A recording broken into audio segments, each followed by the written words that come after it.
بسم اللہ الرحمن الرحیم۔ السلام علیکم۔ بنی اسرائیل کی دو عورتوں کا قصہ۔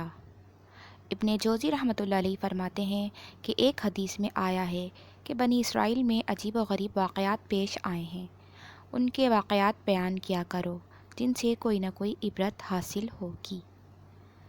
دیکھو، میں تمہیں دو بری عورتوں کا واقعہ سناتا ہوں۔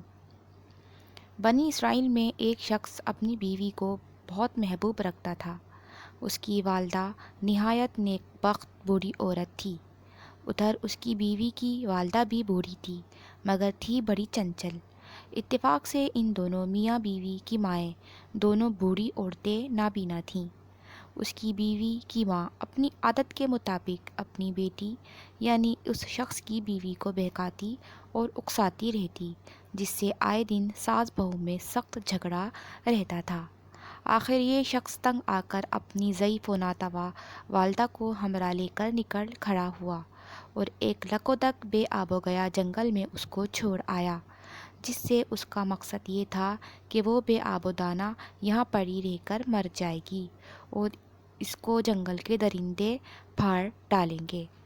چنانچہ جب وہ شخص اپنی اس صابرہ اور ضعیف ماں کو اس قسم پرسی کی حالت میں چھوڑ کر چلا اور اس کو جنگل کے درندوں نے آ گھیرا، تو اللہ کی جانب سے ایک فرشتے نے اس کے پاس آ کر دریافت کیا، بڑی بی، یہ جو آوازیں آ رہی ہیں کیسی ہیں؟ تو ضعیفہ نے کہا، بہت اچھی آوازیں ہیں، اونٹ، گائے، بکریاں بول رہی ہیں۔ یہ سن کر فرشتے نے کہا، بہتر ہے، انشاءاللہ ایسا ہی ہوگا۔ یہ کہہ کر وہ فرشتہ تو چلے گیا۔ اب صبح ہوئی تو کیا دیکھتے ہیں کہ تمام جنگل اونٹ، گائیں، بکریوں سے بھرا ہوا ہے۔ اگلے روز اس کے بیٹے کو خیال آیا کہ چل کر دیکھوں تو صحیح کہ آخر بوڑھی ماں پر کیا گزری۔ جب بیٹے نے جا کر دیکھا تو ماں کے قریب تمام جنگل اونٹ، گائیں اور بکریوں سے بھرا ہوا ہے، جس کو دیکھ کر اس نے حیران ہو کر اپنی والدہ سے معلوم کیا کہ اماں، آخر یہ میں کیا دیکھ رہا ہوں، بتاؤ تو کیا ماجرا ہے؟ تو ماں نے کہا، بیٹے، تو نے تو میری نافرمانی کی اور اپنی بیوی کی اطاعت کی، اللہ نے مجھے میرے صبر کا پھل دیا ہے۔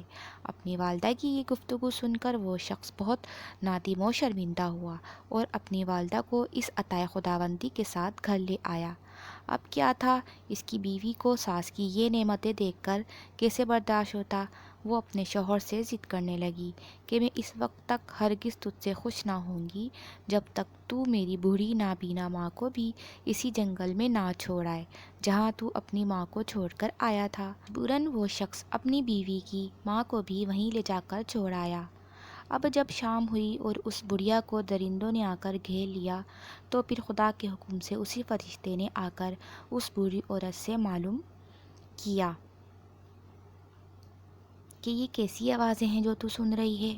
تو بڑھیا جو نابینا تھی کہنے لگی، یہ تو درندوں کی آوازیں ہیں جو مجھے پھاڑنے کے لیے آئے ہیں۔ یہ سن کر فرشتے نے کہا، انشاءاللہ ایسا ہی ہوگا۔ یہ کہہ کر فرشتہ تو چلے گیا اور درندوں نے چیر پاڑ کر بڑھیا کی کو تکا بوٹی کر دیا۔ جب صبح ہوئی تو اس شخص کی بیوی نے پھر اپنے شوہر پر تقاضا شروع کیا کہ جا کر دیکھ تو میری ماں پر کیا گزری، اور اس نے جمع کیا کچھ، کیونکہ اس عورت کا خیال تھا کہ شوہر کی ماں کی طرح میری ماں نے بھی اسی طرح مویشی جمع کر رکھے ہوں گے۔ مگر جب اس شخص نے وہاں جا کر دیکھا تو کیسے مویشی، بڑھیا سے تو جنگل کیا جہاں بھی خالی ہو چکا تھا۔ مگر جب اس شخص نے وہاں جا کر دیکھا تو کیسے مویشی، بڑھیا سے جنگل تو کیا جہاں بھی خالی ہو چکا تھا، اس کا کہیں نشان بھی نہ پایا، کیونکہ اس کا تو رات ہی کو کام تمام ہو چکا تھا۔ جہاں تہاں ٹوٹی پھوٹی ہڈیوں کے سوا کچھ بھی نہ پایا، جو جمع کر کے اس نے اپنی بیوی کے سامنے لا کر رکھ دیا، اور بیوی ان کو دیکھ کر اپنے خیال کی غلط تعبیر سے حیران رہ گئی۔ آخر اسی غم میں گھل گھل کر وہ خود بھی مر گئی۔ حسد و بغض کا یہی نتیجہ ہوتا ہے۔ شکریہ۔